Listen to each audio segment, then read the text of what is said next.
On July 10th, the Rolling Stones released their 14th album in a row that people said would never happen, Foreign Tongues.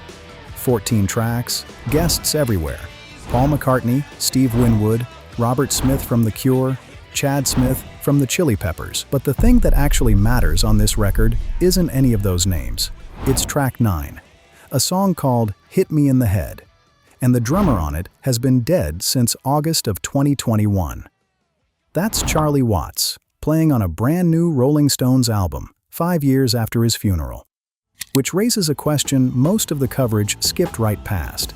How does that even work? And more interesting to me as a musician, why did they bother? Because they've had a perfectly good drummer sitting in that chair for 5 years now. Let's take the easy question first. How do you put a dead man on a new record? The short answer is that Charlie Watts didn't record this song from beyond the grave. He recorded it while he was alive. The Stones did a session in Los Angeles in 2021 in what turned out to be the last stretch of his life, and they got some material down.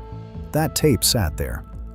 When Mick, Keith, and Ronnie went into Metropolis Studios in West London last year with producer Andrew Watt and knocked out this album in under a month, they pulled that old session out and built a finished track around it. This is more common than people think, and it's not some sci-fi AI trickery. Modern recording keeps every instrument on its own separate track. Charlie's drums were captured in isolation. His kit, his performance, his timing, sitting on its own layer. So an engineer can take that drum performance and build everything else on top of it. New guitars, new vocals, new bass, all played against Charlie's original take like it's a click track that happens to swing. What you can't do is change what he played. Whatever tempo he set, whatever fills he chose, whatever feel he had that day, that's locked. The living band has to play to him, which is a strange and kind of beautiful inversion when you think about it.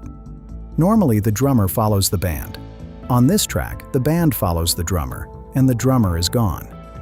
Now, the more interesting question, why go to the trouble at all? Because here's the thing. Steve Jordan has been the Stones' drummer since Charlie died, and Steve Jordan is not some kid they found in an alley.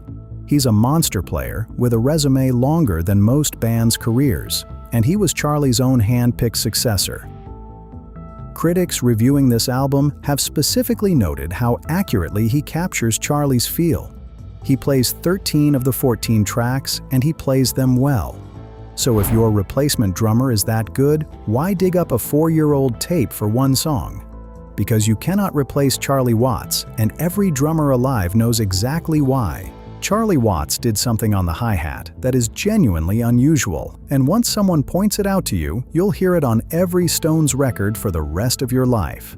On a standard rock beat, the drummer keeps steady eighth notes going on the hi-hat with the right hand, while the left hand hits the snare on beats 2 and 4. Both hands working at once. That's the engine of rock and roll, and virtually everybody plays it that way. Charlie didn't. Charlie lifted his right hand off the hi-hat every time he hit the snare. So on the backbeat, the 2 and the 4, the part that makes you nod your head, the hi-hat just stops. There's a tiny hole in the pattern, a gap where every other drummer on earth is putting a note. That sounds like a mistake. It isn't. It's why the Stones groove the way they do. That little gap gives the snare room to breathe, and it makes the whole beat feel like it's leaning back rather than pushing forward. It's the reason a Stones song feels loose and swaggering instead of tight and mechanical, even at the same tempo, even with the same notes on paper.